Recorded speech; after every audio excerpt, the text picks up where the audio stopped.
تو حزب البحر کا ہم ٹاپک لیتے ہیں. یہ آپ کے علم میں ہی ہے، سفر کے مہینے میں خاص طور پہ ہمارے یہاں پڑھی جاتی ہے، اور اس کی کم سے کم تعداد 360 بار ہے. 12 دن میں پڑھ لیں، 6 دن میں پڑھ لیں، 3 دن میں پڑھ لیں، 1 دن میں پڑھ لیں. تو رائج طریقہ تو یہ ہے. باقی چونکہ ایک نفلی عبادت ہے تو اس کو آپ ویسے بھی کر سکتے ہیں، لیکن اگر آپ اس کو باقاعدہ اجازت سلسلے کے تھرو کر رہے ہیں تو پھر اس کا یہی ہے کہ 12 دن ہے، 6 دن ہے، 3 دن اور 1 دن میں بھی جو پڑھنا چاہتے ہیں وہ پڑھ سکتے ہیں. پڑھتے ہیں کچھ لوگ. بہت ہی اعلیٰ، بہت ہی اکثیر، بہت ہی عالی شان. تو میں اس کو تھوڑا تھوڑا پڑھتا ہوں. اس کا ترجمہ میں چاہ رہا ہوں کہ تھوڑا سا ہم ڈسکس کریں. دعائے اعتصام اور دعائے اختتام کو ہم چھوڑ دیں گے، ویڈیو طویل ہو جاتی ہے. تو آپ وہ میں اس کا تھوڑا تھوڑا ترجمہ. یا اللہ یا علی یا عظیم یا حلیم یا علیم انت ربی و علم حسبی فنعم الرب ربی ونعم الحسب حسبی تنصر من تشاء وانت العزیز الرحیم. یہ تو آسان سی بات ہے، ترجمے کی ضرورت ہے. نسألک العصمۃ فی الحرکات والسکنات والکلمات والارادۃ والخطرات من الظنون والشکوک والاوہام ساترۃ القلوب عن مطالعۃ غیوب فقد ابتلی المؤمنون وزلزلوا زلزالا شدیدا. اس کا ترجمہ میں تھوڑا سا پڑھنا چاہ رہا ہوں. سوال کرتے ہیں ہم اس سے حفاظت کا اور حرکات کا اور سکنات کا اور بول چال، الفاظ اور ارادے اور خیالات اور جواز، جنس، گمان اور شک اور جو حجاب بن جانے والے ہیں اور پوشیدہ باتوں پر اطلاع پانے والے کہ مومنین بے شک پاس ہو گئے امتحان میں اور بلائے گئے ہیں سخت. وَيَقُولُ الْمُنَافِقُونَ وَالَّذِينَ فِي قُلُوبِهِم مَّرَضٌ مَّا وَعَدَنَا اللَّهُ وَرَسُولُهُ إِلَّا غُرُورًا. منافقین یہ سوال کرتے ہیں، منافقین یہ کہتے ہیں کہ اللہ تعالیٰ نے اور اللہ کے رسول نے جو ہم سے وعدہ کیا تھا وہ غلط تھا، وہ ٹھیک وعدہ نہیں تھا. فَثَبِّتْنَا، اب یہاں ہمارے سلسلے میں ایک اضافت ہے، عام کتاب میں نہیں. فَثَبِّتْنَا عَلَىٰ أُمُورِ شَرِيعَتِ وَالْعِشْقِ، کہ بس ثابت قدم رکھ ہمیں امور شریعت میں اور عشق میں. وَانصُرْنَا، اور ہمیں نصرت عطا فرما. وَسَخِّرْ لَنَا هَٰذَا الْبَحْرَ كَمَا سَخَّرْتَ الْبَحْرَ لِمُوسَىٰ علیہ السلام. اور یہ جو بحر بے کراں ہے، اب یہ تو ویسے تو حزب البحر کا مطلب یہی ہوتا ہے کہ یہ سمندری آفات سے بچنے کے لیے صوفیہ کرام سمندر کے سفر میں پڑھتے تھے، لیکن یہ ضروری نہیں ہے. یہ تو جس بحر بے کراں میں اس وقت آپ ہیں، دنیا جہان کی آلائشیں اور پریشانیاں اور آزمائشیں اور دشمن اور دوست اور محبتیں اور نفرتیں، وہ ساری تو سخر البحر کہ اس کو بھی مسخر فرما دے، ایسے ہی جیسے موسیٰ علیہ السلام کے لیے تو نے بحر کو مسخر فرمایا تھا. موسیٰ علیہ السلام کے لیے اللہ تعالیٰ نے پانی کو مسخر فرمایا تھا، آپ کو یاد ہے. وسخرت النار لابراہیم علیہ السلام، جیسے تو نے آگ کو مسخر فرمایا تھا ابراہیم علیہ السلام کے لیے. وسخرت الجبال والحدید لداؤد علیہ السلام، اور جیسے تو نے پہاڑ اور لوہے کو مسخر فرمایا داؤد علیہ السلام کے لیے. وسخرت الریح، اور ہوا کو، والشیاطین، اور شیطان کو، اور والجن لسلیمان علیہ السلام، سلیمان علیہ السلام کے لیے جیسے آپ نے ان کو ہوا کو، شیطانوں کو، جنوں کو مسخر فرمایا تھا ویسے ہی. وسخرت الملک والملکوت والعوالم کلھا لسیدنا ونبینا محمد صلی اللہ علیہ وسلم، اور ملک ملکوت اور تمام عوالم کو جیسے آپ نے نبی پاک صلی اللہ علیہ وسلم کے زیر فرما دیا، مسخر فرما دیا ان کے ہاتھ پر، ویسے ہی ہمارے لیے بھی ان چیزوں کو تسخیر فرما دیں. وَسَخِّرَ لَنَا كُلَّ بَحْرٍ هُوَ لَكَ فِي الْأَرْضِ وَالسَّمَاءِ وَالْمُلْكِ وَالْمَلَكُوتِ وَبَحْرَ الدُّنْيَا وَبَحْرَ الْآخِرَةِ وَسَخِّرَ لَنَا كُلَّ شَيْءٍ يَأْمُرُ بِيَدِهِ مَلَكُوتُ كُلِّ شَيْءٍ،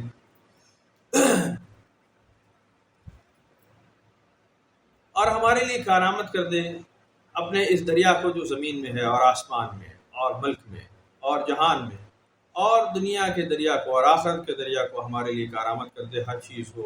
اے وہ ذات کہ تیرے ہی قبضے میں ہے ملکیت ہر چیز.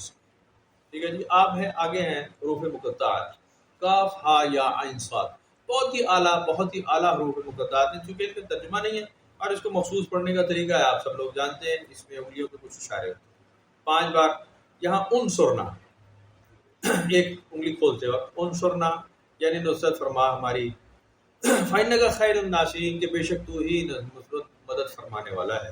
وَافْتَحْ لَنَا فَإِنَّكَ خَيْرُ الْفَاتِحِينَ کہ بے شک تو ہی راستے کھولنے والا ہے، بند راستے ہمارے لیے کھول دے. وَاغْفِرْ لَنَا اور ہماری مغفرت فرما کہ فَإِنَّكَ خَيْرُ الْغَافِرِينَ کہ بے شک تو ہی مغفرت فرمانے والا ہے. وَارْحَمْنَا فَإِنَّكَ خَيْرُ الرَّاحِمِينَ اور ہم پہ رحم فرما کہ تو ہی رحم فرمانے والا ہے. وَارْزُقْنَا فَإِنَّكَ خَيْرُ الرَّازِقِينَ اور رزق نازل فرما ہم پر کہ بے شک تو ہی بہترین رزق نازل فرمانے والا ہے. وَاحْفِظْنَا فَإِنَّكَ خَيْرُ الْحَافِظِينَ اور حفاظت فرما ہماری کہ بے شک تو ہی حفاظت فرمانے والا ہے. وَاهْدِنَا فَإِنَّكَ خَيْرُ الْهَادِينَ ہمیں ہدایت عطا فرما کہ بے شک خیر اور ہدایت تیرے ہی ہاتھ میں ہے. وَنَجِّنَا مِنَ الْقَوْمِ الظَّالِمِينَ وَهَبْ لَنَا مِن لَّدُنكَ رِيحًا طَيِّبًا كَمَا هِيَ فِي الْعِلْمِ وَانشُرْهَا عَلَيْنَا اور عنایت کر ہم کو اپنے پاس سے ایک ایسی اچھی ہوا جیسے کہ وہ تیرے علم میں ہے، اور چلا ہم کو اپنی رحمت کے خزانوں میں سے، اور جلا ہم کو اپنی رحمت کے خزانوں سے. وَانشُرْهَا عَلَيْهَا یہاں پہ ایک اضافت ہے ہمارے ہاں، یا غنی اغثنی یا رزاق ورزقنی رزقا طیبا واسعا بغیر حساب من رزقا فتوحا خزائن رحمتها وحملنا بها حمل الکرامت ومع السلامت والعافیت فی الدین والدنیا والآخرہ انک علی کل شیء قدیر. اور اس کے ذریعے سے ہم کو لے کر چلنا عزت کا باعث فرما اور مع سلامتی کا دین میں بھی اور دنیا اور آخرت میں امن اور چین کے ساتھ، کیونکہ تو ہر چیز پر قادر ہے. اللہم یسر لنا امورنا اے ہمارے رب ہمارے لیے ہمارے مطلب کو، ہمارے کاموں کو آسان فرما دے. مار راحت لی قلوبنا وابداننا والسلامت والعافیت فی دیننا و دنیا وکلنا صاحبنا فی سفرنا وخلیفتا فی اہلنا اور ہمارے لیے دلوں اور بدنوں کے چین کے ساتھ سلامتی اور امن کے ساتھ ہمارے دین اور دنیا میں، اور ہمارے وہ ساتھی جو سفر میں ہمارے محافظ ہیں اور ہمارے گھر بار میں. وَمُعِينًا حَامِيًا فِي حَزْرِنَا اور ہمارے ساتھ دینے والے جو ہمارے حامی، جو ہماری حمایت کرنے والے ہیں، ان کے لیے بھی مدد فرما، رحمت فرما. وَاطْمِسْ عَلَى وُجُوهِ أَعْدَائِنَا اور ہمارے دشمنوں کے چہروں کو مسخ کر دے.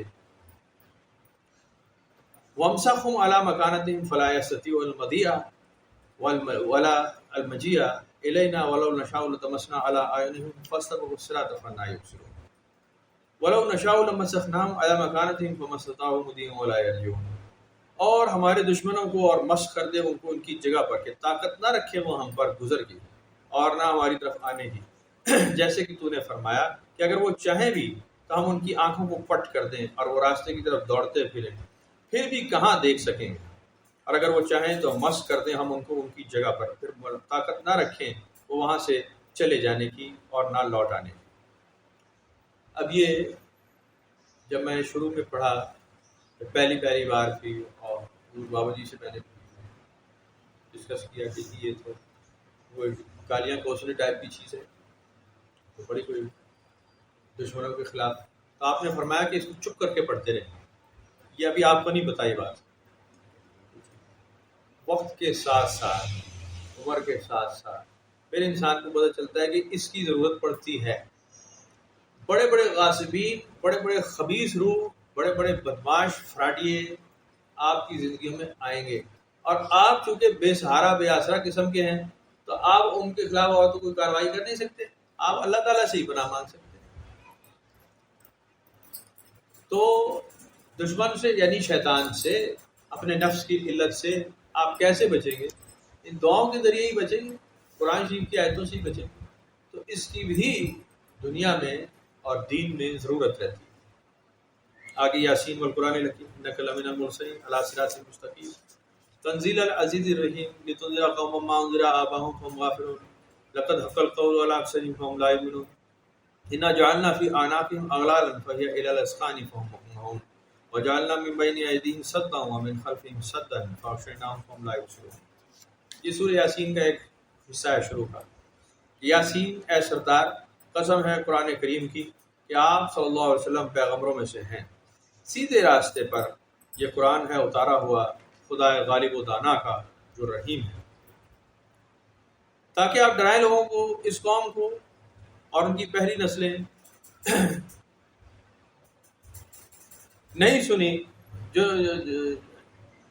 پہلی نسلیں غور سے سنیں، اس وجہ سے کہ وہ غافل ہیں۔ سچی ہو چکی ہے خدا تعالیٰ کی بات ان پر کہ وہ پھر بھی ایمان نہیں لاتے۔ ہم نے ڈال دیے ہیں ان کی گردنوں میں توق تھوڑیوں تک، پس وہ ان کے سر ابل گئے ہیں اور قائم کر دی گئی ہے ان کے لیے قیامت، اور ہم نے ایک دیوار ان کے سامنے اور ان کے پیچھے کھڑی کر دی ہے، وہ اس آڑ کو اس سے آگے پیچھے دیکھ نہیں سکتے۔ وجعلنا من بینہم سدا فاغشیناہم فہم لا یبصرون ومن خلفہم سدا، آگے اور پیچھے دیوار کھڑی ہے، یہ ایمان لانے والے نہیں ہیں۔ تو پھر ہے شاہت الوجوہ وعنت الوجوہ، اس میں کچھ اشارات ہیں للحی القیوم، تاکہ موڑ دے ان کے منہ جو ہمارے دشمن ہیں، وعنت الوجوہ، تاکہ جھک جائیں ان کے منہ خداوند رحیم کی طرف جو حی القیوم ہے۔ وقد خاب من حمل الظلم، اور خسارے میں پڑا وہ جس نے ظلم کا بار اٹھایا۔ طاسین میم حامیم عین سین قاف، یہ 3 بار۔ پھر مرج البحرین یہ التقیان، اور ملا دیا اس نے 2 دریاؤں کو جو ایک ساتھ چلتے ہیں، بینہما برزخ لا یبغیان، لیکن ان کے بیچ میں ایک آر ہے، وہ آپس میں مل نہیں سکتے۔ پھر حامیم 7 مرتبہ، آپ 7 طرف اشارہ کر کے اپنا حصار کرتے ہیں، اور حصار سے مراد یہ ہوتی ہے کہ آپ کی بیٹھک جس جگہ ہے اس کے سارے اطراف میں، چاروں اطراف میں، ہر طرف میں اللہ تعالیٰ اپنی رحمت نازل فرمائے۔ ثم الامر وجاء النصر فعلينا لا ينصرون، گرم ہوا کام اور آ گئی مدد، پس تو ہم پر فتح نہیں پا سکتے۔ حامیم تنزیل الکتاب من اللہ العزیز العلیم غافر الذنب وقابل التوب شدید العقاب ذی الطول لا الہ الا هو الیہ المصیر۔ اس کتاب کا اتارنا اللہ کی طرف سے ہے جو غالب ہے اور دانا، گناہ کا بخشنے والا، توبہ قبول فرمانے والا، سخت عذاب دینے والا، بڑے اختیار والا، کوئی معبود نہیں اس کے سوا، اور اسی طرف لوٹ کر جانا ہے۔ بسم اللہ بابنا، بسم اللہ ہی ہمارا دروازہ ہے، تبارک حیتاننا، اور اللہ کی جو برکت ہے وہ ہماری 4 دیواری ہے، یاسین سقفنا، اور 4 دیواری ہے ہماری یاسین۔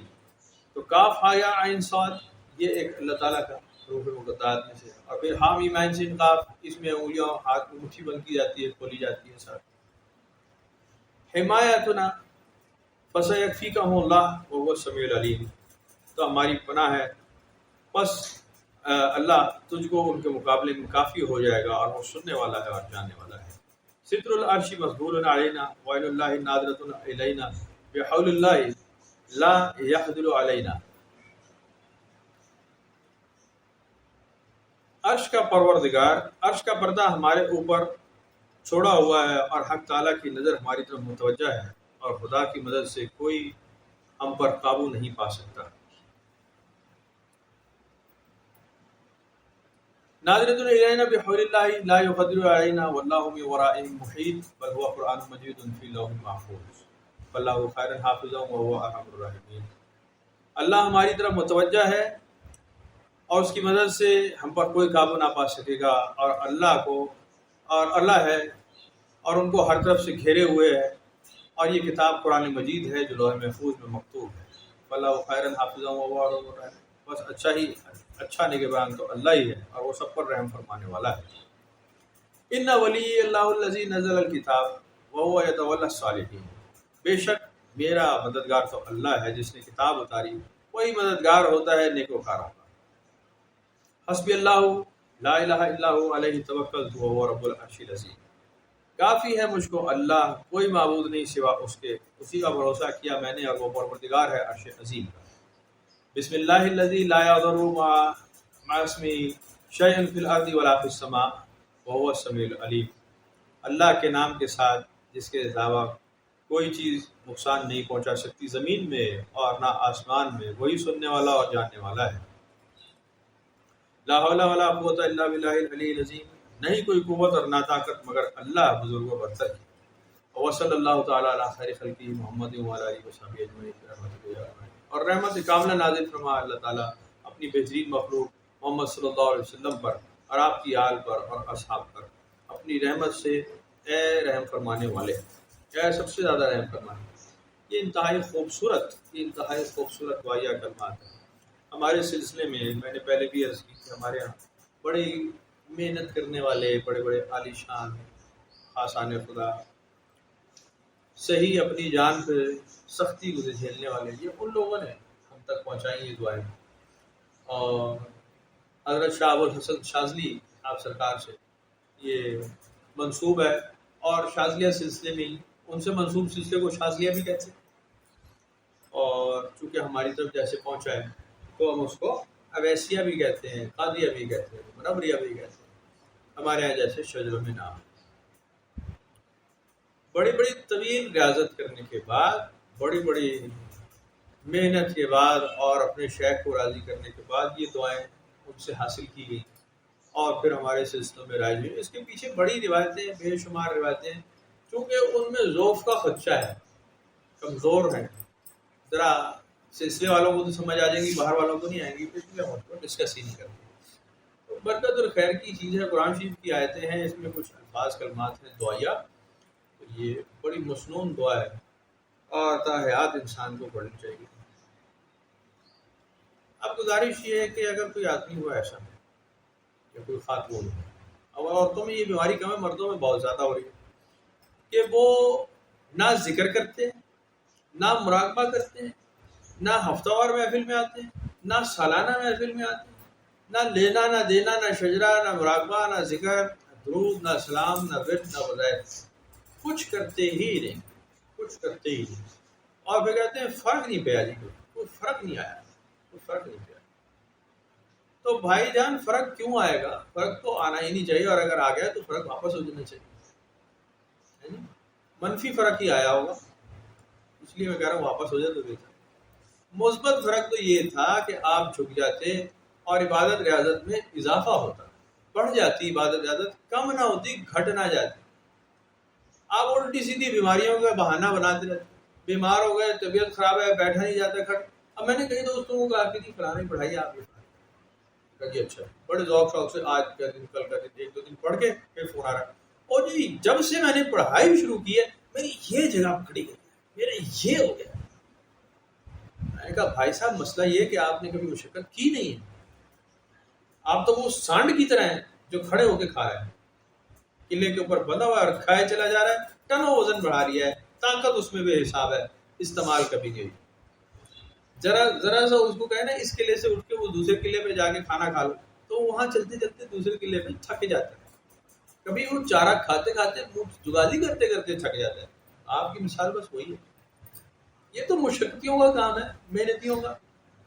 مزدوری کرے، مشقت کرے، اپنے فجر کے ٹائم پر اٹھ جائے، جان مارے، محنت کرے، دنیا میں کفالت کرے اولاد کی، بیوی کو راضی رکھے، ساس سسر، ماں باپ، رشتہ دار، احباب، عزیز اقربا، اپنی سبیل، ایون مسافر باہر کا سب کا خیال کرے، اور پھر جا کے رات کو اللہ کے حضور عبادت کرے. تو پھر امید رکھے کہ شاید اس سے میرے ایمان میں اضافہ ہوگا، شاید اس سے کوئی بہتری اب آئے گی.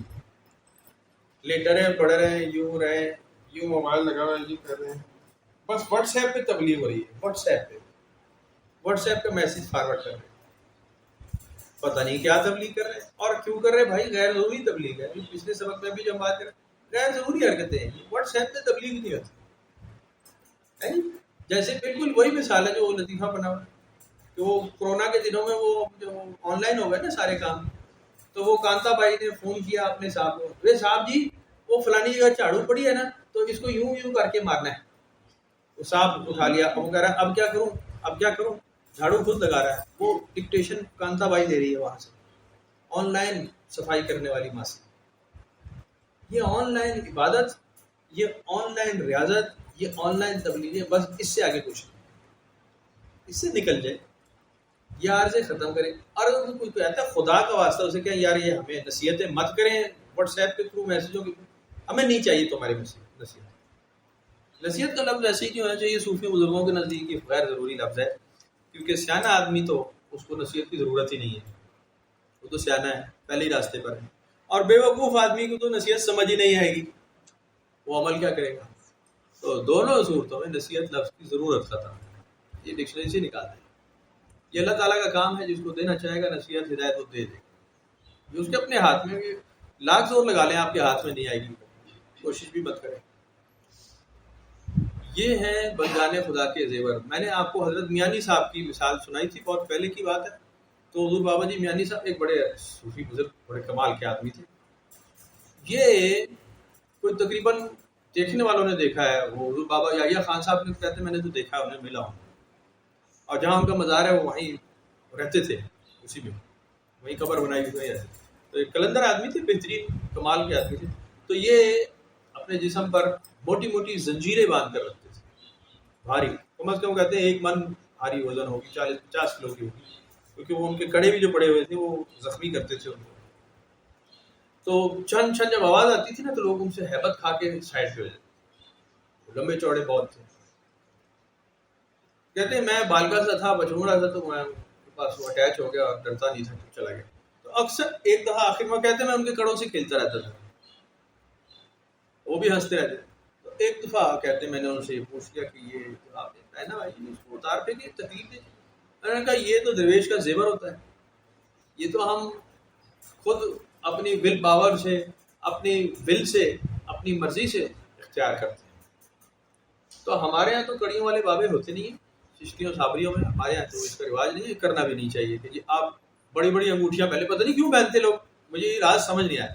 وہ جو بھی وہ کوئی اللہ رسول والا آدمی ہو نا وہ موٹی انگوٹھیاں پہن لے گا، پتہ نہیں انگوٹھیوں سے کون سی درویشی آتی ہے. داڑھی لمبی کر لے گا، گلے میں بھی ہو سکتا ہے ہاتھ ڈال لے کوئی، اور انگوٹھی تو مست ہے، انگوٹھیاں پہن لے. پتہ نہیں درویشی کی کون سی صنف ہے اور کیسے آ جاتی ہے 4-6 پتھر نگینے پہنتے سے. ہمارے یہاں کوئی رواج نہیں ہے. آپ کہیں گے بابا جی پہنتے تھے، تو بھائی جان وہ اپنے شوق سے پہنتے تھے. انہوں نے کبھی یہ نہیں کہا کہ اس سے میری درویشی کا تعلق. نیلم پہنتے تھے، کہتے ہیں شوقیہ پہنتا ہوں، خوبصورت ہے پہن لیا. وہ ہمارے ماموں تھے، بڑے عزیز، بڑے پیارے، بڑی محبت تھی ہماری ان کے ساتھ. ان کے ایک چھلا تھا، اس انگلی میں چھلا تھا. ان کی ڈیتھ ہو گئی ہمارے سامنے ہی، ہاسپٹل میں تھی، ڈیتھ ہو گئی. چھلا ان کی وہ رہ گیا. جب وہ ان کو آپ لٹا رہے تھے تو غسل بھی ہم نے دیا. جب لٹا رہے تھے نا تو پھر وہ چھلا تھا، وہ پھنسا ہوا تھا. پھر اس کو جب نکالا نا، وہ ہم سے تو نکلا نہیں، پھر وہ نہلانے والے نے، بھائی نے نکالا، وہ مسجد وہ ایکسپرٹ تھا، نکال لیا اس نے. بس وہ دن اور آج کا دن پھر میں نے انگوٹھی نہیں پہنی. تو یہ اپنی اپنی کرنا ہے، کر لیں بے شک، لیکن درویشی آپ کو انگوٹھی سے نہیں آئے. یہ مجھے ایسا ہی لگتا ہے، شاید آپ کو لگتا ہو کہ انگوٹھی سے آتی ہے تو بہت اچھا ہے، بڑی آسان ہے، پھر تو فوراً پہن لیں. آئے گی نہیں. اس کے لیے آپ کو عبادت کرنی پڑے گی، اس کے لیے آپ کو ریاضت کرنی پڑے گی، اس کے لیے آپ کو داخل سلسلہ ہونا پڑے گا، اس کے لیے آپ کو اپنے مرشد کو راضی کرنا ہوگا. دوسرا کوئی راستہ نہیں ہے، کوئی راستہ نہیں ہے. باقی راستے کھلے ہیں. آپ داخلی سلسلہ مت ہو، آپ اللہ رسول کرے، کوئی مسئلہ نہیں. پڑھے نماز، روزہ رکھے، ختم کرے. اگر آپ سلسلے کے تھرو آ رہے ہیں تو دوسرا کوئی راستہ نہیں ہے سوائے اپنے شیخ کی رضا پہ چلنے کے. آپ کے پاس کوئی آپشن نہیں. وہ کہے الٹا کھڑے ہو جاؤ تو الٹا ہی کھڑے ہو جاؤ، وہ کہے کپڑے اتار دو تو اتار دو، وہ کہے کپڑے پہن لو تو پہن لو. مینو ان کریں گے پاسداری پابندی تو ٹھیک ہے، نہیں کریں گے نہیں چل سکتے، کوئی دوسرا راستہ نہیں ہے. بالکل اسی طرح جیسے آپ کسی کالج یونیورسٹی میں جاتے ہیں تو آپ اپنے پروفیسر لیکچرر کی بات ہی سنتے ہیں. آپ وہاں یہ نہیں کہتے کتاب سے میرے کو آگے ہوں گھر بیٹھ کے پڑھ لے سکتے. اب تو فیشن ہو گیا یہ، لیکچرر بھی کہتے ہیں گھر میں پڑھ لینا، نشان لگاتی ہے میں نے. تو بھاجن تعلیم نہیں آئے گی، علم و فہم نہیں ٹرانسفر ہوگا، وزڈم نہیں آئے گا. نمبر لے لیں گے آپ، رٹو توتا بن جائے گا. یہاں رٹنے والا کام نہیں ہے، آپ کچھ رٹ نہیں سکتے. یہاں تو منٹ منٹ میں ادا بدلتی ہے، منٹ منٹ میں. میں نے آپ کو مثال سنائی، بہت مشہور، دوبارہ سنا دیتا ہوں. حضور بابا جی اکثر جب 2 کمرے تھے نا، لیڈیز والا کمرہ تھا، جینٹس والا تھا. تو آپ کبھی لیڈیز میں اور کبھی جینٹس میں جاتے، تو ہم جینٹس میں بیٹھے ہوتے تھے ظاہر ہے. تو آپ جب تشریف لاتے نا تو میں کھڑا ہو جاتا تھا ظاہر ہے، محبت سے. احترام تو میں نہیں کہتا، میں تو پتہ نہیں، احترام تو بڑی ایک الگ چیز ہے، وہ تو مجھے نہیں سمجھ آئی، لیکن ایک دل کرتا تھا کہ میں کھڑا ہو جاتا، کھڑا ہو. اب وہ جتنے باقی بھی ہوتے تھے نا وہ تو بیٹھے رہتے تھے، کچھ کھڑے ہو جاتے تھے. ضعیف بھی ہوتے تھے، ایجنٹ، کسی کی ٹانگوں میں مسئلہ، کوئی بیٹھے بیٹھے ٹانگ ہو گئی ہے، اچانک نہیں کھڑے ہو سکتے، تو فیل بھی ہوتا تھا کہ جی ایک کھڑا ہو گیا، 2 کھڑے ہو گئے، باقی بیٹھے. تو بابا جی 4-6 چکر جب ایسے لگائے نا تو آپ نے فرمایا کہہ دیا کہ بھائی آپ بیٹھے رہا کھڑے مت ہوا کرے، بیٹھے رہا، اچھا نہیں لگتا، میں اب تو آنا جانا میں بیٹھے رہا، ٹھیک ہو گیا۔ اب تھوڑی دیر میں ہوا ہے اور کوئی مہمان خواتین وہاں آ گئی، آپ چلے گئے دوسرے کمرے میں، ان کا مسئلہ مسائل سنا، جب واپس آئے تو میں بیٹھا رہا، واپس کیا آپ نے مجھے یوں کر کے دیکھا، ٹھیک ہے بیٹھے رہے کوئی بات نہیں، پھر کوئی لیڈیز آئی، پھر آپ چلے گئے، جب واپس آئے نا پھر میں بیٹھا رہا، پھر آپ نے مجھے دیکھا، کہا ٹانگوں میں جان نہیں ہے کیا تمہاری؟ ٹانگوں میں جان نہیں ہے، کیا ہوا؟ ٹانگوں میں درد ہے؟ بات سمجھ آئی آپ کو؟ ادائیں بدل جاتی ہیں۔ ابھی ایک تو تھوڑی دیر پہلے آپ نے فرمایا کہ کھڑے ہو جانا، ضرورت نہیں ہے، بیٹھ رہا ہے، اور جب میں بیٹھا رہا تو پھر آپ نے کہا تمہیں ٹانگوں میں جان نہیں ہے، کھڑے ہونے میں تکلیف ہو رہی ہے۔ تو فرمان کیا تھا؟ کہنا کیا چاہتے تھے؟ کنکلوژن کیا ہے؟ سمجھ آ جائے گی بات اتنی آسانی سے؟ ایسے نہیں سمجھ آئے گی۔ اس کے لیے آپ کو اندر سے داخل ہونا پڑے گا، پھر کہنے والے کی بات سمجھ آئے گی، کہنا کیا چاہتے، مطلب کیا ہے، مدعا کیا ہے، پاسداری کیا ہے، عمل کیسے کرنا۔ الفاظ کا کھیل نہیں ہے، لفظوں کی بات ہے، الفاظ کچھ ہوتے ہیں، مطلب کچھ ہوتا ہے، بات کچھ ہوتی ہے، یاد کرنا کچھ ہوتا ہے، فرق ہوتا ہے زمین آسمان کا۔ تو جب تک آپ، وہ حضور بابا جی خود جیسے فرماتے تھے کہ جیسے املی کی گٹک چمڑ جاتی ہے نا، چپک جاتی ہے، جب تک ایسے نہ ہو جائے جب تک بات سمجھ نہیں آئے۔ وہ اکثر فرماتے میں بڑے بابا جی کو دبارہ ہوتا ہے، ساری رات دباتا رہتا ہے، کبھی بابا جی برکت علی صاحب کو، کبھی بابا جی طفیل صاحب سرکار کو۔ تو کہتے ہیں وہ خراٹے لیتے تھے، سو جاتے تھے، تھوڑی دیر میں پھر اٹھ جاتے تھے، بیٹھ رہے ہیں اب تک، پھر شروع ہوگا یہ دبا رہے ہیں۔ اور ماشاء اللہ وہ بابا جی ماشاء اللہ دباتے بھی ٹھیک تھے۔ کہہ رہے ہیں کہ پھر وہ جب کچھ وہ اندر ہی اندر کچھ بات کرتے نا، جب ان کا دل ہوتا کہ کسی طرح اتر جائے چرپائی سے، ٹانگیں سیدھی کرو، اور میں نہ اترتا، دیکھتا کہ کیا کہیں گے، تو پھر کہتے کہ یہ تو چمڑ ہی گیا ہے، تو اندر سے بولتے تھے وہ، اوپر سے نہیں۔ تو پھر میں ان کو کہتا ہاں جی کیا کہہ رہے ہیں آپ نے کچھ کہا ہے؟ کہ انہیں پتہ چل جائے کہ میں سن رہا ہوں آپ نے جو دل میں کہا ہے، میں یہ چھپی ہوئی نہیں ہے مجھ سے بات، میں اب آپ گھس گیا ہوں ادھر، اب میں نے آپ کو چھوڑنا تھوڑی ہے۔ تو یہ ابتدائی باتیں، ابتدائی یہاں سے شروع ہوتا ہے، آگے تو کہانیاں بڑی لمبی ہیں، اس کے علاوہ کوئی راستہ نہیں، کوئی راستہ نہیں، میں آپ کو واضح بات بتا رہا ہوں۔ آداب مرشدی کی میں بات نہیں کر رہا، آپ جائیں اور وہ یوں جھک گئے اور ہاتھ چوم رہے پہ اور کھوتے تھے سر کر رہے ہیں آپ، یہ کوئی آداب مرشدی نہیں ہے۔ آپ اس کی بات کو سنیں جو وہ کہہ رہا ہے، اور بس ختم کریں، باقی دوسری بات آپ کو دوسری نہیں کرنی، ختم ہو گئی۔ وہ کہے زمین ہے آسمان ہے، ختم، اچھا برا مت دیکھے، بس کود جائیں وہاں پر۔ اردو بابا جی اکثر سناتے تھے، وہ مریدوں میں جلسی ہوتی ہے تو ایک مثال سناتے تھے، شاید آپ نے سنی ہو۔ کہتے تھے وہ ایک بابا جی سے بڑے اسی طرح، وہ مجمع لگا ہوا تھا، کھانا لگا ہوا تھا، لنگر شروع ہو گیا، تو یہ مرکز میں بیٹھے تھے بابا جی، تو ایک مرید ان کے بڑے لاڈلے تھے، ذرا دور بیٹھے تھے فاصلے پر، تو کسی خبیث نے شرارت کی اور جو پانی کا جگ پڑا تھا نا اس میں وہ مرچوں کی چٹنی پوری گھول دی، پورا پیالہ اچھی طرح گھول کے ان کے سامنے رکھ دیا، اور ان کو کہا کہ بابا جی کہہ رہے ہیں یہ آپ پیئیں۔ اب وہ اتفاق کی بات تھی، یہ آمنے سامنے بیٹھے ہوئے تھے، تو انہوں نے کہا کہ حضور، اشارہ کیا انہوں نے کہا ہاں پیئیں پیئیں، وہ سب چیزیں کہہ رہے پانی پیئیں، وہ انہوں نے ڈال کے پی لیا پورا جگ، مرچ کی پورا وہ کٹورا اندر کر کہتے پی گئے۔ اور جب طبیعت خراب ہوئی تو بابا جی نے کہا کہ اس کو کیا کرا، دیکھا چیک کیا، وہ بڑی غصہ کرا، اسپتال لے کے بھاگے، طبیعت خراب ہوئی، ڈھیر سارا مسئلہ ہو گیا۔ لیکن مقصد ہے کہ وہ وہاں کامیاب ہو گئے، حضور نے اشارہ فرما دیا، ختم ہو ختم، چاہے جان جائے کچھ ہو، ختم ہو گئی بات۔ انہوں نے اعتراض بعد میں کوئی نہیں کیا، آپ نے کہہ دیا تھا پی لو، میں نے پی لو، ختم۔ تو یہ باتیں عام باتیں نہیں، میں آپ کو ایک حدیث سناتا ہوں، بالکل صحیح، مسلم شریف کی ہے، بہترین۔ حضور صلی اللہ علیہ وسلم نے ایک دفعہ باہر کے سفر پہ تھے، آپ کا خیمہ لگا ہوا تھا سرخ رنگ کا، اور آپ خیمے کے اندر تھے،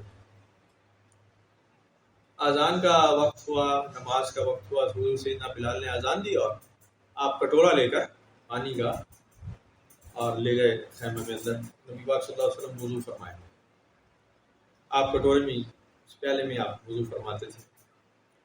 صحابہ کرام باہر کھڑے ہو گئے عقابوں کی طرح، پانی آنے والا ہے وضو کا.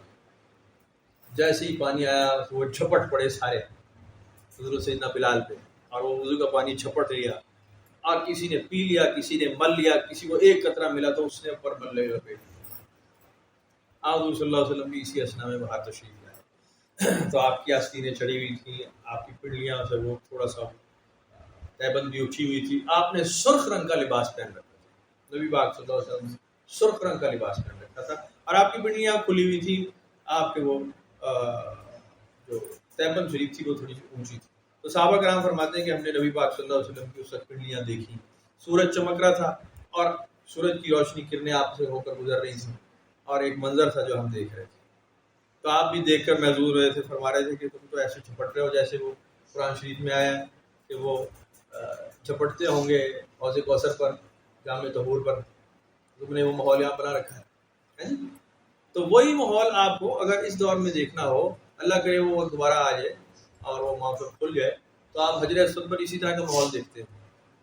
لوگ جھپٹ رہے ہوتے ہیں, چھلانگیں مار رہے ہوتے ہیں, اچھل کود ہو رہی ہوتی ہے, جھینگا مشکی چھینا کہ ہم کسی طرح حجر اسود کو بوسہ دے لیں, ہاتھ لگا لیں.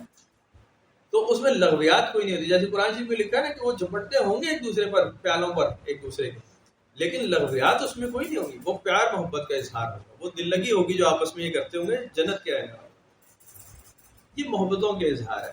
اگر آپ کہیں کہ جی آداب مرشدی ہے اور پیر و مرشد کا حکم ماننا ضروری ہے, تو بات ختم ہوگی, بات آپ کو سمجھ ہی نہیں آئے گی, بات ختم ہوگی. اگر آپ نے پیر و مرشد کی بات کو حکم سمجھا ہے اور آپ حکم پورا کر رہے ہیں, تو پھر آپ نے کچھ کیا ہی نہیں, تو بات ختم ہوگی.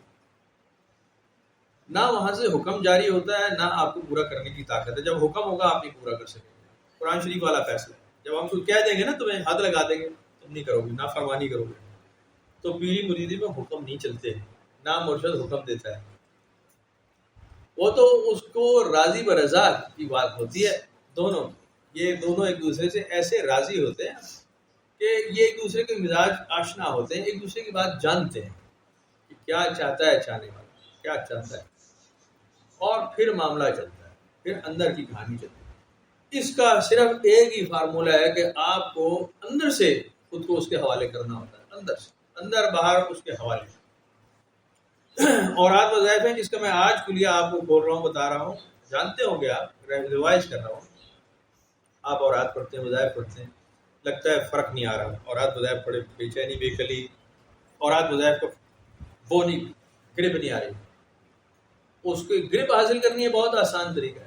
آپ نے جو کچھ پڑھا ہے, اگر پیر و مرشد حیات ہے تو اس کی نظر ہدیہ کر دیں, اور اگر وصال پا گیا تو اس کو ایصال کر دیں. آپ کا بھی چل پڑے گا, آپ کی پڑھائی کامیاب ہو جائے گی, آپ کی پڑھائی کامل ہو جائے گی. آپ نے اپنے شیخ کی نظر کر دینا اس کو, تمام عبادت جیسے قرآن شریف میں لکھا ہے, ان صلاتی و نسکی و محیایا و مماتی للہ رب العالمین. اے نبی صلی اللہ علیہ وسلم فرما دے کہ میری نماز, میری قربانی ہے جی, وہ میری زندگی, میرا جینا, میرا مرنا سارا اللہ تعالیٰ کے لیے. یہ ہے نبی پاک صلی اللہ علیہ وسلم کا رشتہ اللہ تعالیٰ کے ساتھ. مرید کا رشتہ اپنے شیخ کے ساتھ ایسا ہی نہ ہو تو رشتہ نہیں ہے, بنا ہی نہیں, بنا ہی نہیں, شروع ہی نہیں ہوا, سمجھا ہی نہیں بات کو. تو آپ نے حضور خواجہ محبوب الہی سرکار کی اور حضرت خواجہ امیر خسرو کی کئی باتیں, کئی روایتیں سنت کی ہیں, بے شمار مثالیں ہیں, بے شمار مثالیں ہیں. آپ نے مادھو لال حسین کی باتیں سنت کی ہیں. مادھو جو تھا نا, وہ مرید تھا لال حسین کا. بات سمجھ میں آ رہی ہے نا؟ کافی ہے بتانا, آگے اور بھی بتاؤں. نام مشہور ہے مادھو لال حسین, مرشد کا نام مرید تھے. بات سمجھ, ایسے ایسے ایک دوسرے میں ضم تھے نا, ایسے باکمال, ایسے ایک دوسرے سے راضی تھے, کمال تھا. وہ حاصل وہی کرتے تھے. بابا بھلے شاہ اور حضرت شاہ عنایت ایسے ہی راضی تھے, ایسے ہی راضی. حضرت شاہ عنایت نے فرمایا کہ بھائی یہ تو تم مولوی آدمی ہو, سید زادے ہو, یہ تم آرائیوں میں کدھر گھس رہے ہو, نہیں کرنا چاہیے. کہا حضور سیکھنا چاہتا ہوں, اجازت دے دیں, داخل ہونا چاہتا ہوں. نے کہا تمہیں محبت لگانی پڑے گی. اب یہ ایک سید زادے کے لیے, ایک درس گاہ کے استاد کے لیے, ایک شیخ کے بیٹے کے لیے بڑا مشکل کام تھا کہ وہ محبت لگا کے دیکھے. محبت میں تو بڑی ذلت ہوتی ہے, آگے پیچھے بڑا مسئلہ ہوتا ہے. خیر یہ بھی باکمال تھے. میں نے کہا حضور بھینس ہے ایک اس سے محبت کر. میں نے کہا جا جس سے مرضی محبت کر. یہ گھر گئے واپس گئے, ان کے پاس ایک بھینس تھی بڑی خوبصورت سی والی, اس کی محبت, اس کی توجہ شروع کی, مجھے اس سے محبت ہو جائے, محبت میں کمال حاصل. ایک عرصہ گزرا, واپس آئے حضرت شاہ عنایت کے دربار پہ اور اندر داخل ہونے لگے. کھڑے ہو گئے, دروازے سے اندر نہیں گئے.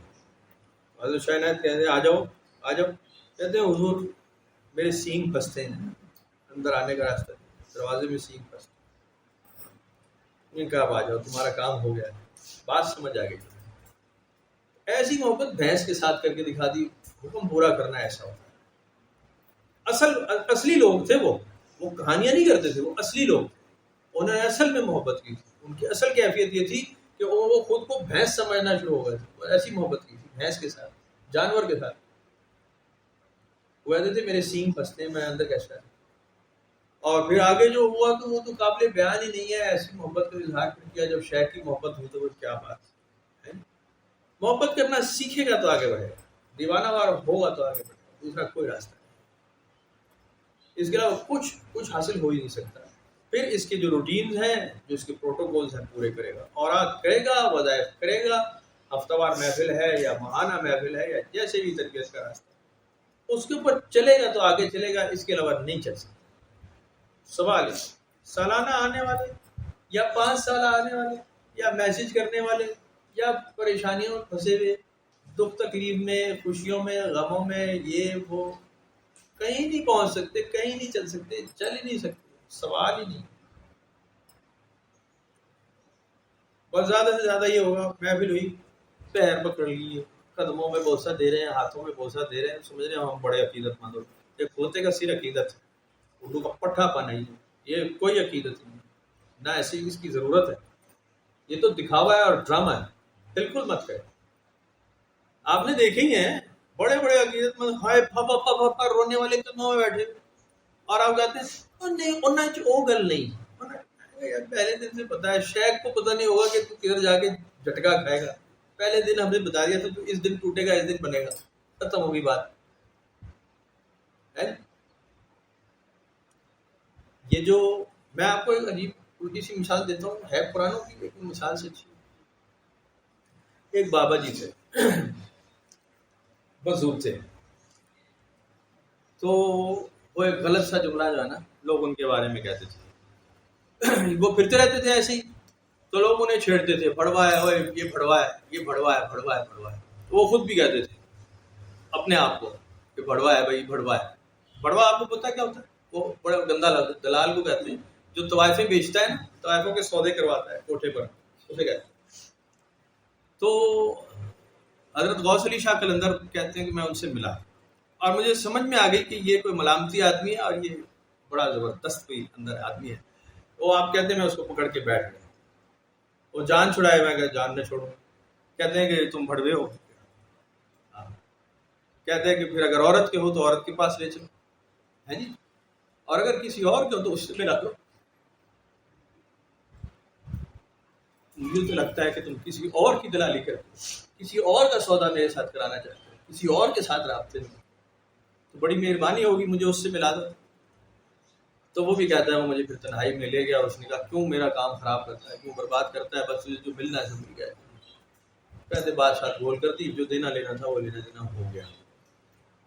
تو میں آپ کو اس لیے مثال سنائی ہے, اس لیے مثال سنائی. یہ جو دلال ہوتے ہیں نا, عورتوں کا سودا کرتے ہیں کوٹھوں پر, انہیں پتا ہوتا ہے کون سی ویکنڈ ہے, کون سا کمرہ خالی ہے, کون سا کمرہ بھرا ہے. ایسے ہی ہوتا ہے نا, گاہک بھیج رہے تھے نا, یہ جب گاہکی شروع ہوتی ہے نا, یہ ایسے ہی کرتے, نیچے بیٹھا ہوتا ہے, اس کے اوپر پتا ہوتا ہے اوپر کیا چل رہا ہے.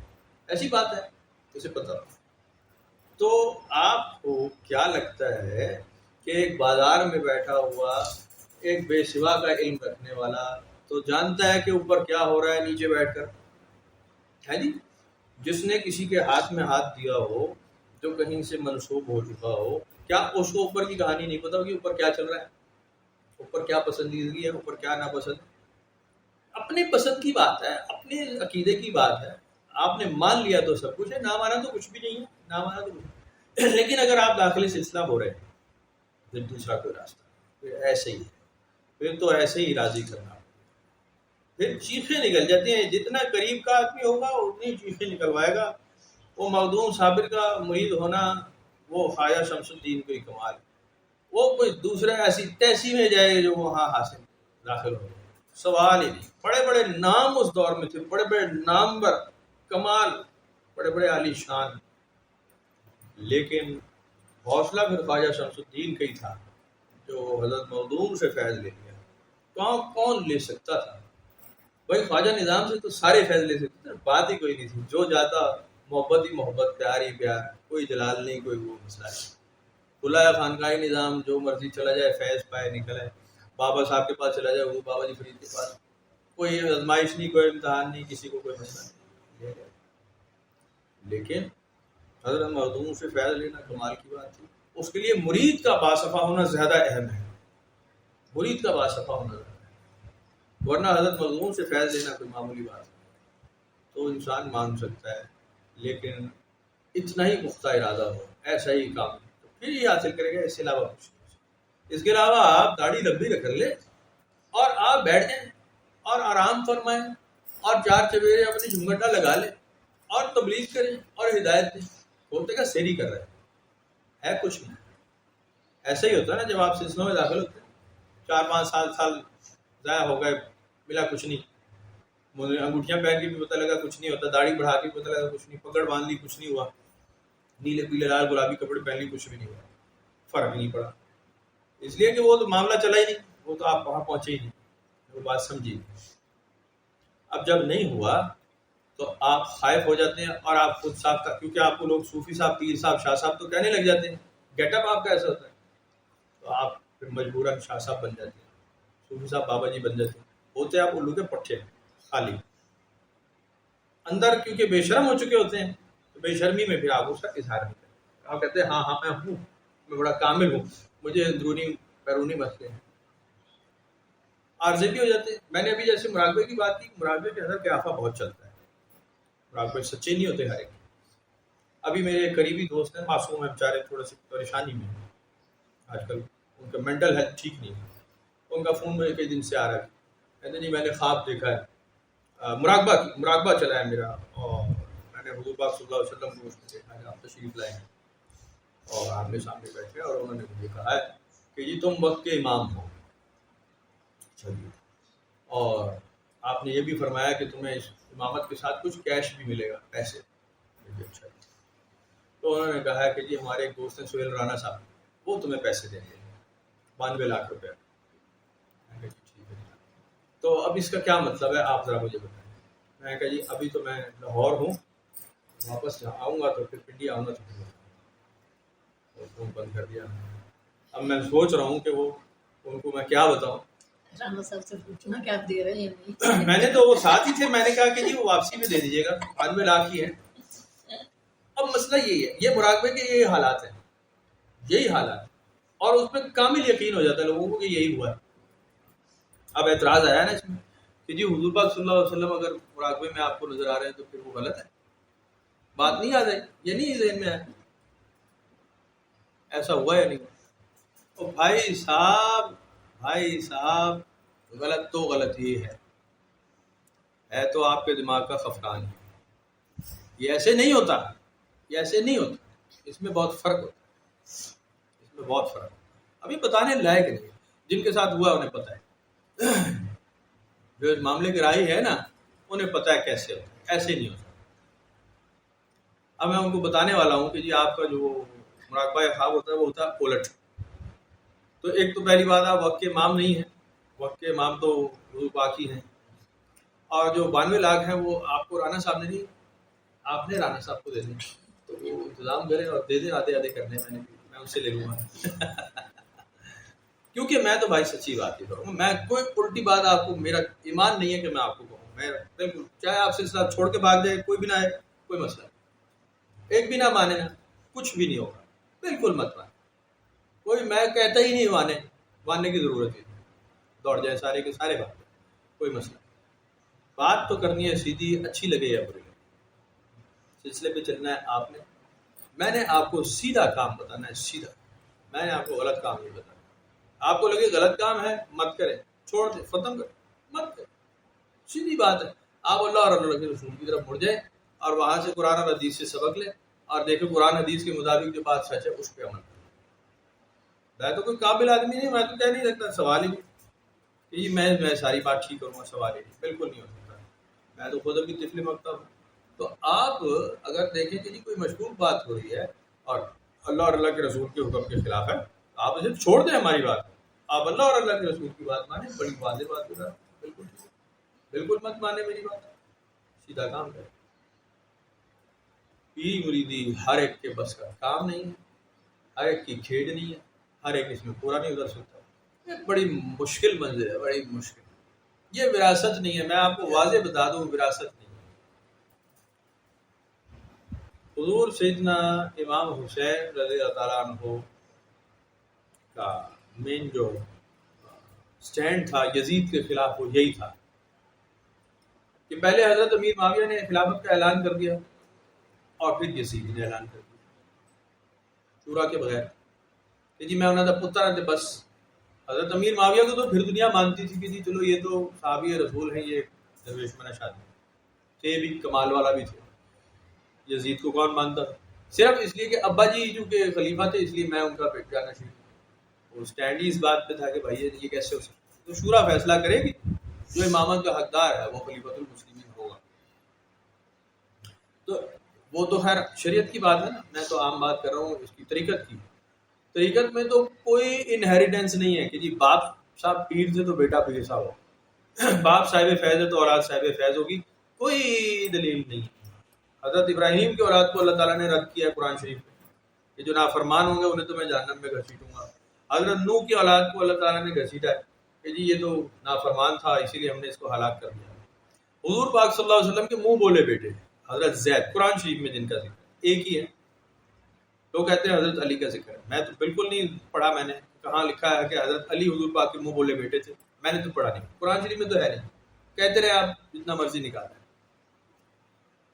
حضرت زید کا واقعہ ہے حضور پاک صلی اللہ علیہ وسلم، آپ نے ان کو بیٹا بنایا ہوا تھا حضرت زید بن حارث، اور آپ اپنی بیگم کے ساتھ، حضرت زید اپنی بیگم کے ساتھ حضور پاک کے گھر میں ہی رہتے تھے، بیٹا اور بہو کی حیثیت سے. ان کا آپس میں جھگڑا ہوتا تھا بہت زیادہ، بہت سمجھایا نہیں ہوا. آخر کو وہی نازل ہو گئی کہ جی ان کی طلاق واقعہ ہوگی، دونوں کی نہیں بنے گی، اور جب ان کی طلاق ہوگی تو آپ ان کی بیگم سے شادی کریں گے. قرآن شریف میں لکھا ہوا ہے، میں تو نہیں کہہ رہا، ایسا ہی ہے. کیوں آیا یہ، کیوں ہوا ایسا؟ آپ کو کیا لگتا ہے کیا لاجک ہے پیچھے؟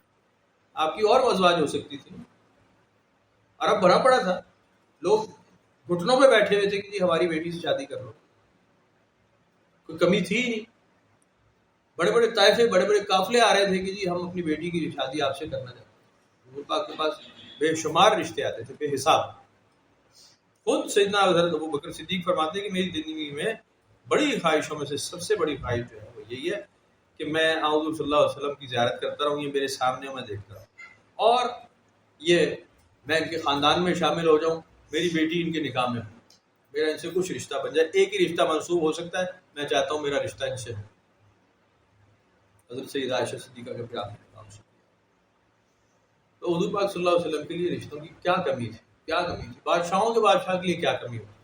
اور کیے آپ نے 11 شادی کی. یہاں کیوں شادی کی؟ کیوں قرآن شریف میں اس کا ذکر کیوں ہے؟ اس لیے کہ تمہارے منہ بولے بیٹے تمہارے بیٹے نہیں ہوتے. ایسی بات واضح طور پہ اللہ تعالیٰ نے قرآن شریف میں لکھی، تمہارا منہ بولا بیٹا تمہارا سگا بیٹا نہیں ہوتا. منہ بولے بیٹے کو لے پالک کو اس کے باپ کے نام سے ہی یاد کیا کرو، اس کے باپ کا نام اس سے الگ مت کرنا. یہ ہے ہماری پسند کی بات. قرآن شریف میں اس کا اسی لیے ذکر ہے کہ حضور پاک صلی اللہ علیہ وسلم سے کوئی لڑکا منسوب نہ ہو. یہ نہ کہے کہ جی یہ حضور پاک کا بیٹا ہے اور آگے اس کی اولاد چاہیے. قرآن شریف میں اس کے بڑے سخت فیصلے ہیں، لیکن ہم باز نہیں آتے. تو نہیں آتے تو بالکل مت آئے، لگے رہے. میں تو یہی کہوں گا. بہرحال بات کچھ اور ہو رہی تھی. مقصد کہنے کا یہ ہے کہ انہیریٹنس تو ہے نہیں، انہیریٹنس تو ہے کوئی ایسی بات. آپ کو سمپلی راستے پر ہی چلنا پڑے گا، سمپلی سیکھنا ہی پڑے گا. اسٹیپ 1 سے، ڈے 1 سے، ابتدا سے. یہ آپ کے نصیبوں کی بات ہے کہ سکھانے والا بڑا اچھا مل جائے اور آپ کا وقت ضائع نہ. کچھ بڑے گھامڑ پیر بھی ہوتے ہیں اس دور میں گزرے ہیں. اس ساختہ جو ڈرامے درویش ہے نا، ملنگ ڈرامے، وہ بڑا خراب کرتے ہیں، بیڑا غرق کرتے ہیں، وقت ضائع کرتے ہیں. ان سے اللہ تعالیٰ بچائے. اور اگر آپ کے غلط فیصلے ہو گئے تو کوئی بات نہیں، آپ داخلی سلسلہ 100 بار ہو سکتے ہیں، 1000 بار ہو سکتے ہیں، کوئی انوکھی بات نہیں. لیکن مرید بھی صادق کو یہ نہ ہو کہ جی وہ پیر ہی بدلتا رہے. اب وہ جیسے نیٹ پہ ایک وہ آیا ہوا تھا، فیس بک پہ وہ کسی نے پیج بنا رکھا ہوا، ٹائم لائن تھا کسی کا، تو اس میں اسی طرح کے سوال آتے تھے. وہ قادریہ سلسلے سے متعلق ہے کسی کا وہ پیج تھا، مجھے بھی ایڈ کر لیا انہوں نے. تو اس میں سوال آ رہے تھے کہ جی مجھے کامل شیخ کی تلاش ہے، تو کوئی بھائی میری رہنمائی فرمائے. تو ایک آدمی نے اپنا فون نمبر نیچے لکھا، تو پیر صاحب سے بزرگ سے بابا جی سے فون اپنا فون نمبر لکھا اور کہا جی مجھ سے رابطہ کریں. تو نیچے ان کا اور وہ چیٹ چل رہی تھی، تو وہ ان سے پوچھ رہے تھے کیا آپ کامل ہیں؟ جواب پتہ نہیں کیا دیا ہوگا، انہوں نے کہا کائنڈلی واٹس ایپ.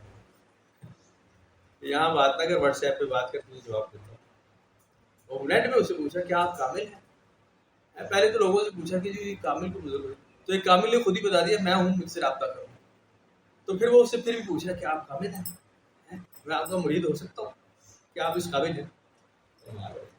اب اس طرح کی اگر کوئی مزید چل رہی تو بھائی خدا رسول کا واسطہ مت کریں.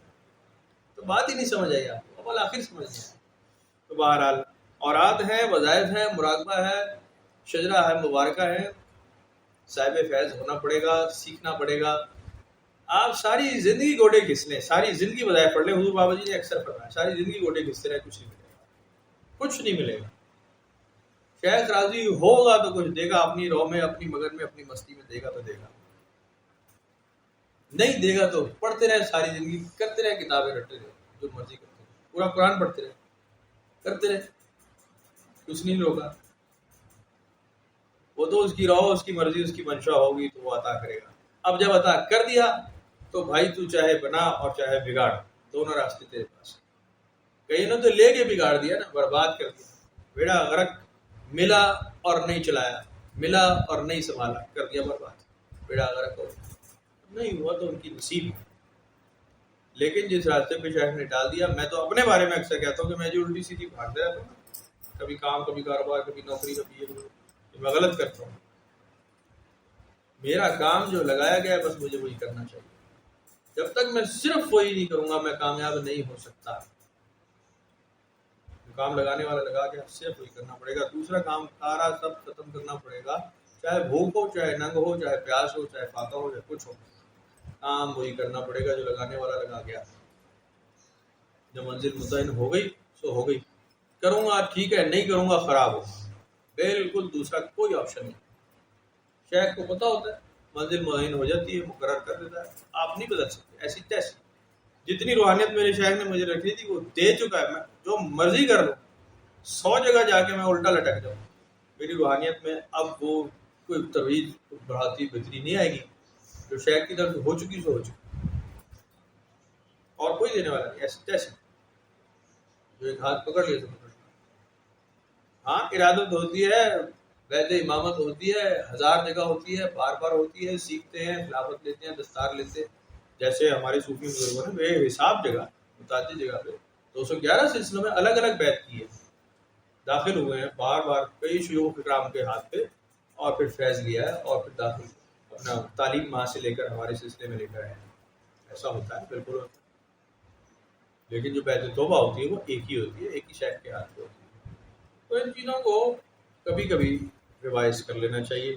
تو مراقبات ہیں، اشغال ہیں، اذکار ہیں، اوراد ہیں، وظائف ہیں. مراقبہ ہے، اور مراقبے میں بالکل آپ مراقبے کے لائق ہو جائیں پہلے، اور پھر مراقبہ کریں. جب آپ لائق نہیں ہیں تو بس پھر پریکٹس ہی ہے، پھر کیافہ ہی ہے، پھر اندازہ ہی ہے. پھر جب تک صاف نہ ہو جائے، جب تک چل نہ جائے، سو لگے کوشش کرتے رہیں. کوئی غلطی ہو جائے، کوئی گناہ ہو جائے، اللہ معاف رکھے، ہو جاتا ہے، انسان ہے. بالکل نہ اپنے شیخ سے ڈسکس کرے نہ کسی دوسرے سے ڈسکس. غلطیاں ڈسکس کرنے لائق نہیں ہوتی، وہ اللہ کے حضور ہوتی ہے، پردے میں رہنے دے، پردے کی بات. بالکل غلطی اپنی مت ڈسکس کریں، مت اپنا گواہ بنائیں. شیخ اس لیے نہیں ہوتا کہ جی آپ نے کنفیشن باکس عیسائیوں کی طرح کھول لیا اور وہاں آپ اپنے گناہ بیان کرتے رہے جا کے. بالکل ایسی ضرورت ہے، ہرگز ضرورت نہیں. شیخ کو بھی نہیں سننا چاہیے، منع کر دے کہ جی آپ کا گناہ ہے، آپ کی پرسنل زندگی میرا میٹر نہیں ہے. سیکھنا سکھانا ہمارا کام ہے، نہ آپ میری پرسنل زندگی دیکھیں نہ میں آپ کی پرسنل زندگی ڈسکس کرتا ہوں. آتے ہیں سیکھتے ہیں چلے جاتے ہیں، بس ٹھیک ہو. پرسنل زندگیاں دیکھیں گے مسئلے ہی نظر آئیں گے. شیخ کی زندگی میں بھی مرید کی زندگی میں سیکھنے کا عمل ہے، یہ بڑا مضبوط ہے، یہ آپ کو کوئی نہیں روک سکتا. آپ چپ کر کے چل سکتے ہیں، 7 سمندر پار بیٹھ کے آپ چل سکتے ہیں. تو ٹھیک ہے جی، جن کے نصیب ہیں وہ چلتے رہیں گے.